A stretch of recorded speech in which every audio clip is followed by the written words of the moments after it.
RCB వెస్ Punjab కింగ్స్ల మధ్య April 18 శుక్రవారం నాడు మ్యాచ్ నెంబర్ 34 సాయంత్రం 7:30కు ఈ మ్యాచ్ జరుగుతుంది. ఈ మ్యాచ్ చిన్నస్వామి స్టేడియం బెంగళూరు వేదికగా జరుగుతుంది. ఇది ఇలా ఉంటాయి.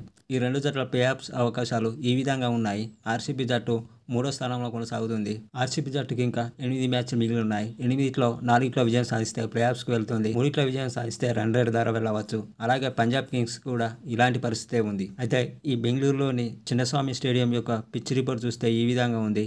ఈ పిచ్ చిన్న బౌండరీలతో ఉంటుంది. ఇది బ్యాటింగ్కు అనుకూలంగా ఉంటుంది. ముఖ్యంగా హిట్టర్లకు చాలా అనుకూలిస్తుంది. బౌలింగ్ విషయానికి వస్తే 3-4 స్పిన్నర్లకు అనుకూలించే అవకాశం ఉంటుంది. అయితే స్పిన్నర్లకు యుజ్వేంద్ర చహల్ లాంటి బౌలర్లకు అనుకూలించవచ్చు. అయితే టాస్ గెలిచిన జట్టు ముందుగా బౌలింగ్ ఎంచుకునే అవకాశం ఎక్కువగా ఉంటాయి. ఈ గ్రౌండ్లో ఇప్పటివరకు 194 మ్యాచ్లు జరిగాయి. అందులో మొదటిసారి బ్యాటింగ్ చేసిన జట్లు 84 సార్లు విజయం సాధించగా, సెకండ్ సారి బ్యాటింగ్ చేసిన జట్లు 108 సార్లు విజయం సాధించాయి.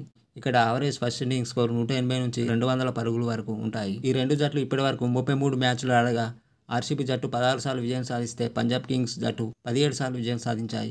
ఈ చిన్నస్వామి స్టేడియంలో ఈ రెండు జట్ల మధ్య జరిగినప్పుడు మొదటిసారి బ్యాటింగ్ చేసినప్పుడు ఆర్సీబీ జట్టు 9 సార్లు విజయం సాధిస్తే పంజాబ్ కింగ్స్ జట్టు మొదటిసారి బ్యాటింగ్ చేసినప్పుడు 7 సార్లు విజయం సాధించింది. అలాగే సెకండ్ ఇన్నింగ్స్ బ్యాటింగ్ చేసినప్పుడు ఆర్సీబీ జట్టు 7 సార్లు విజయం సాధిస్తే పంజాబ్ కింగ్స్ జట్టు 10 సార్లు విజయం సాధించింది. ఆర్సీబీ జట్టులో కీ ప్లేయర్ల గురించి మాట్లాడుకుంటే రజత్ పటిదార్, విరాట్ కోహ్లీ, భువనేశ్వర్ కుమార్ ఉన్నారు.